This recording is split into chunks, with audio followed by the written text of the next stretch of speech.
Good morning, everyone. Jim Clark here at the Synchronicity Sanctuary in Central Virginia to share a contemplative focus with you.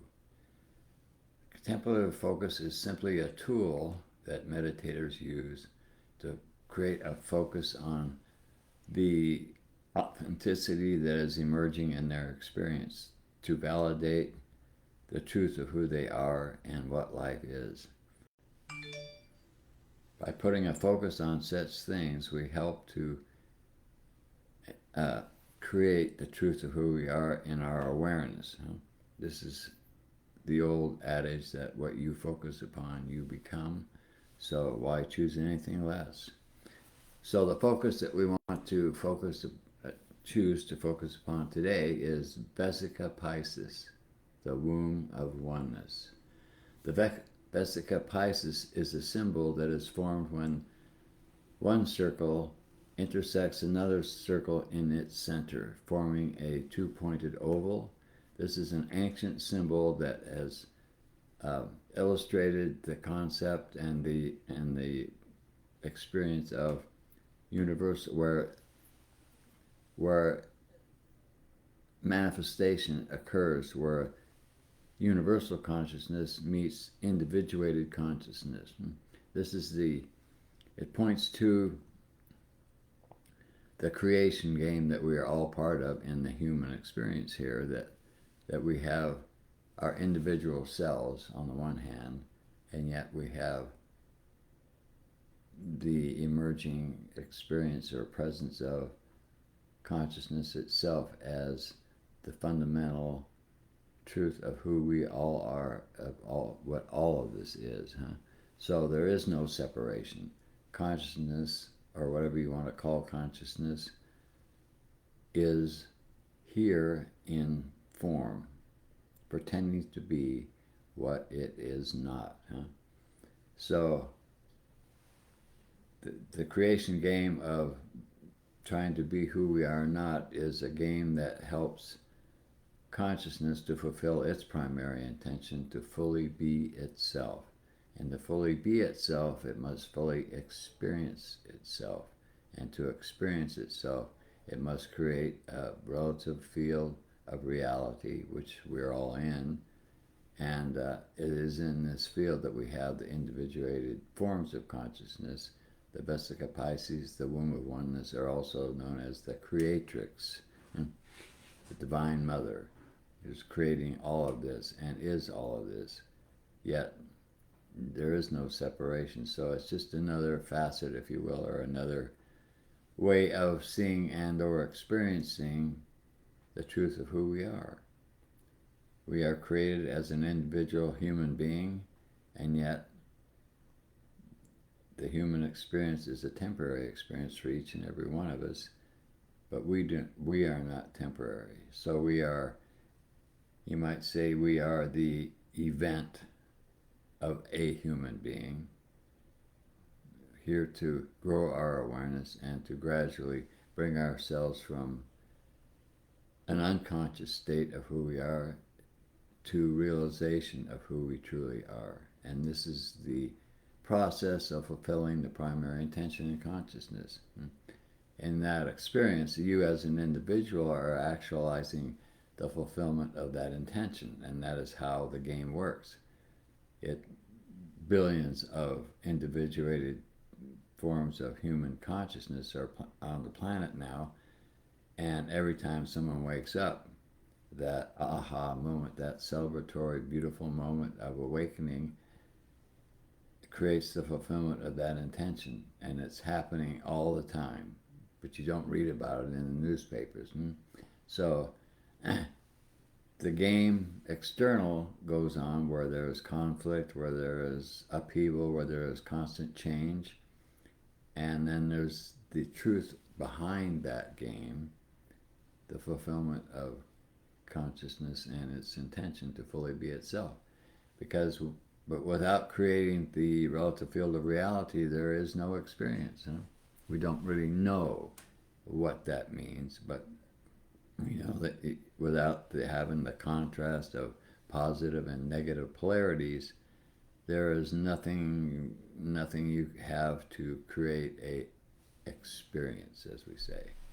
So here we are in the creation game, and here I am doing my part in the creation game as I am today, and as you are today.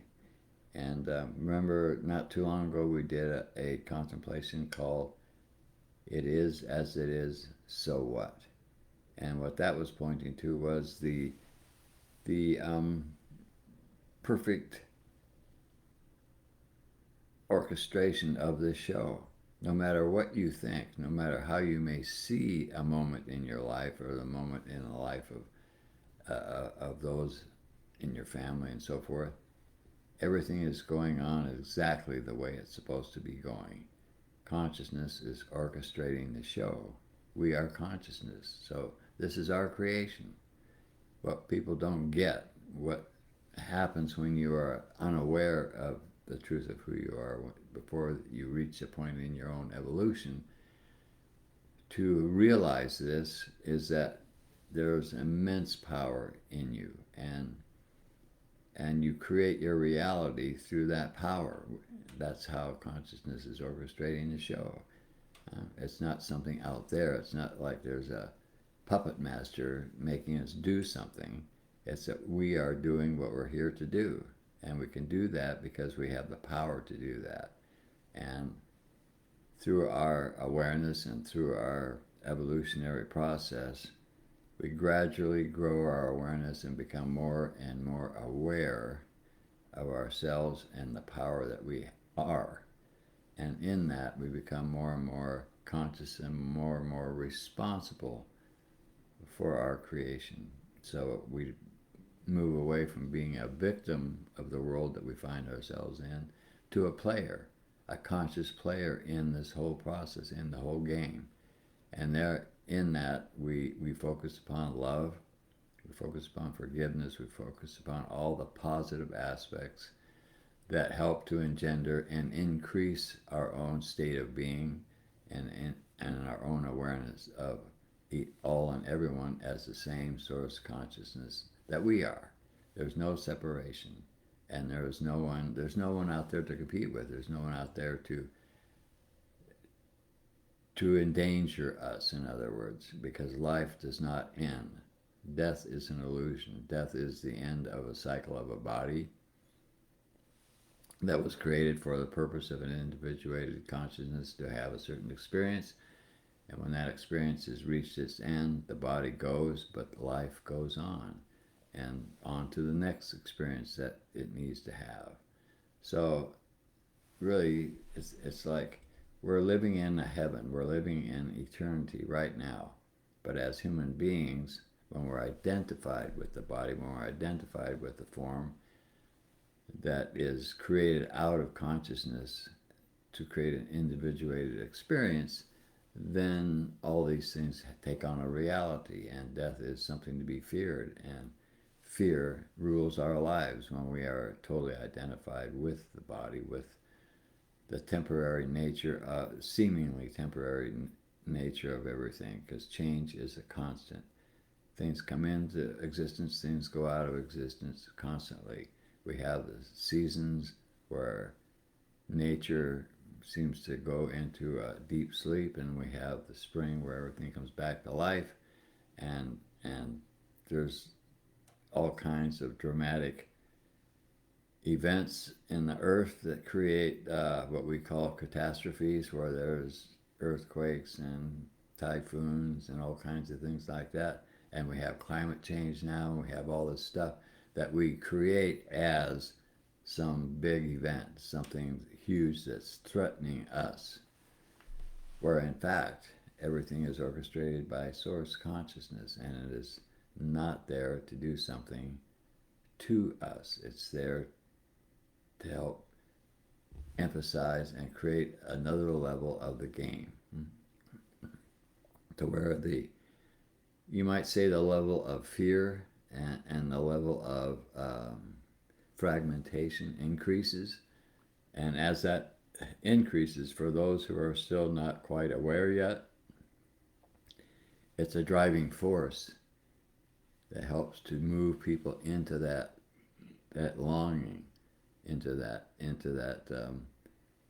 openness to discover something more than what they know. Whereas when things are going our way and life is peaceful, we are content with our life, and so we don't really look. But when something's upsetting us, when something we feel endangered and challenged beyond our limit, then we look. Then we start to look and we start to open up the possibilities. We say, anything can be better than this, you know? And that's kind of like the mechanics of consciousness, where an individual form such as Jim Clark is brought to stop and look and be quiet and focused and ask the question, there's got to be more than this. And then you start looking, and then you start drawing that answer to you as your intention and desire to find something more, to find something better, grows in intensity. So, in a sense, what we call the bad versus the good, and the pleasurable and so forth versus the unpleasurable, are just aspects of the same consciousness bringing itself to more and more awareness within the game of the creation game of consciousness as in the human experience. So that's really all that's going on. That's all that's ever been going on here on the planet Earth. And what little bit we do know from centuries of mental inquisition, where we've dug up things, we've explored things, we've theorized about things, and we come up with all kinds of knowledge, as we know knowledge, through the mind. We still have no clue as to what's happening overall. You know, it's like wherever we find something that's managed to grow and develop itself for a long period of time, intellectually, there is still a lot that is not understood. And yet, it's there, but not everyone can partake of it because they're still not open to that. And so what fits their one person's view of reality is acceptable, and that's where they want to stay because that's their comfort zone. And where knowledge, even clues that we have now, like the Vesica Piscis, which was universal symbol all over the world, many centuries ago. If that doesn't fit your version of reality, you're not likely to take it very seriously or not even want to bother with it, because to you that's just something from way back that people believed in. It's like a pagan belief or something like that, so you can write it off and not have to be bothered with it.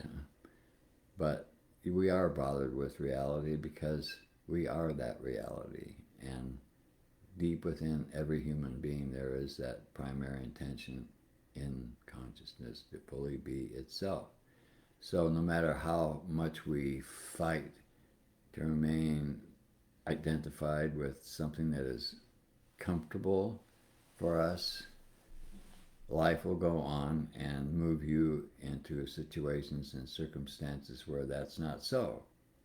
And it's not really a threat, it's an invitation to grow your awareness, to open up to something far beyond your capacity to comprehend. This is what happened to me in my life, which was turned totally upside down many years ago, and has been subject to a vibrant lifestyle where change is just constantly happening. And yet within that, because I have stayed with meditation and holistic lifestyle, I ride through all this at a level of comfort that was never possible for me before, simply because with that lifestyle I have developed substantiated a level of balance in myself, to where I watch my experience, I watch what's going on around me from a perspective of oneness that is experiential, not something that I thought up or believe in. Even when I get upset about something, I don't question its validity or its appropriateness. It's just part of the show. It is what it is, so what? Vesica Piscis, the womb of oneness, continues to be what it is and continues to create the creation game and to create us as individuals, maintaining what has to be is that constant connection between the game of who we are not and the truth of who we are. It's a wonderful game and it should be celebrated, not something to worry about. So that's what I wanted to share with you today in this brief moment I have here to stream. And I hope it's of some use to you and helps you in some way to encourage you to continue your journey and to enjoy it and to celebrate it. So until probably 2 weeks from now, I will have another live stream. We have a program coming up, so I will not be doing a live stream next week or the week after because we're in the midst of all this program. But 2 weeks from now, I will be back up and will continue on as I am now. So I thank you so much for watching, and I hope, again, that this has been something of use to you and of value to you. Thank you so much, and I look forward to being back to speak with you again.